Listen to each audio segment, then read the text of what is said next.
হে প্রভু রাম ও নারায়ণ রাম।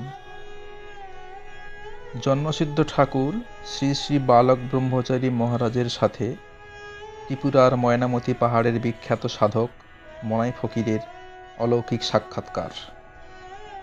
ত্রিপুরার ময়নামতি পাহাড়ের বিখ্যাত সাধক মনাই ফকিরকে সকলেই শ্রদ্ধা করে। 178 বছর বয়স্ক এই মুসলমান সাধকের কাছে অনেক হিন্দু মুসলমান কঠিন রোগ সারাতে বা অভীষ্ট লাভ করতে চায়।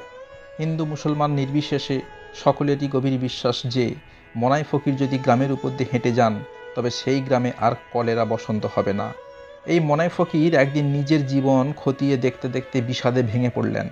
যৌবনে ঘর ছেড়ে পথের সন্ধানে বেরিয়েছেন, কিন্তু আজও কোনো কুল কিনারা খুঁজে পাচ্ছেন না। সমস্ত জীবনটাই তাঁর বৃথা গেল। অজস্র ধারায় অশ্রু ঝরছে ফকিরের গাল বেয়ে। এর মধ্যে কখন যে তন্দ্রায় চোখ জুড়ে এসেছে ফকির নিজেও জানেন না। তিনি যেন স্পষ্ট শুনতে পেলেন, কাঁদছিস কেন? আমি তো তোর জন্যই বালক বেশে অপেক্ষা করছি উজানচর কৃষ্ণনগরে। তন্দ্রা ছুটে যায়, কথাগুলো ফকিরের কানে বাজতে থাকে। তর সয় না। ফকির তখনই রওনা হলেন এবং অনেক খোঁজাখুঁজি করে কৃষ্ণনগরে বালক ঠাকুরের কাছে গিয়ে পৌঁছলেন। ফকিরকে দেখেই বালক বলে উঠলেন, এসেছো, যাও স্নান করে এসো। তোমার জন্যই তো বসে আছি, তুমি না এলে তো আমি আরম্ভ করতে পারছি না। বিস্মিত ফকির বালকের নির্দেশ মতো স্নান করতে গেলেন। বালক ঠাকুর দীক্ষা শেষ করে ফকিরের মাথায় হাত দিয়ে বললেন, তোমার ঠাকুর তোমার কান্না শুনতে পেয়েছিলেন, তাই স্বপ্নের ভিতর দিয়ে নিজেই তিনি ডেকে নিয়ে দিয়ে দিলেন তোমার কাম্য জন্ম জন্মান্তরের সাধনার ধন। ফকির ঠাকুরের পা ধরে শিশুর মতো কাঁদতে লাগলেন। সে কান্নায় ব্যথার সুর নেই, আছে এক অজানা আনন্দ আর পরিতৃপ্তির রেশ। সেই থেকে ফকির সেখানেই রয়ে গেলেন। সারাদিন কাছেই এক জঙ্গলে কাটান আর গভীর রাত্রে এসে বালকের কাছে বসেন। মনাই ফকির নিশুতি রাতের নিরবিচ্ছিন্ন নিস্তব্ধতার মাঝে দোতারা বাজিয়ে বালক ঠাকুরকে তাঁর মনের অর্ঘ্য ঢেলে দেন। মনাই ফকিরের গানের পদ বিশেষ থাকে না, থাকে হৃদয়ের অন্তঃস্থল থেকে বেরিয়ে আসা এক অপূর্ব সুরের মূর্ছনা। আল্লাহ তালার গানে তিনি তন্ময় হয়ে যান। গান শেষ করে পরে বালককে বলেন, তুই এবার গা।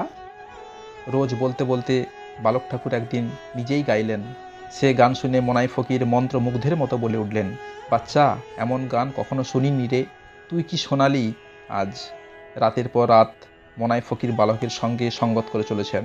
ঠাকুর গভীর তত্ত্বের সঙ্গে তাঁর পরিচয় করিয়ে দেন। মাঝে মাঝে মনাই ফকির বলেন, বাচ্চা, আমার আজ্ঞা চক্রটা ফুটিয়ে দে তো। ঠাকুর রগড় করে বলেন, ওটা আবার কি? ফকির বলেন, আমার কপালে এইখানটায় হাত দে, তবেই ফুটে যাবে। হ্যাঁ রে বাচ্চা, তুই হাত দিলেই ফুটবে, তুই একমাত্র পারবি। ফকির গাঁজা খেতেন। নতুন কলকেতে গাঁজা ভরে ঠাকুর বালককে বলেন, দে, প্রসাদ করে দে।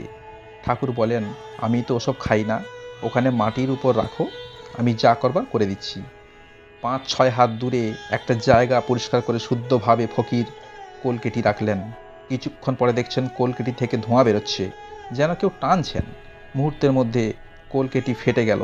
ফকির তো দেখে অবাক, এ কি করে হয়? বালক তখন বললেন, দূরত্বে কিছু এসে যায় না, টানের মতো টানতে পারলে কলকে তো ফাটবেই। প্রভুর ইচ্ছায় পূর্ণ হোক। রাম ও নারায়ণ রাম।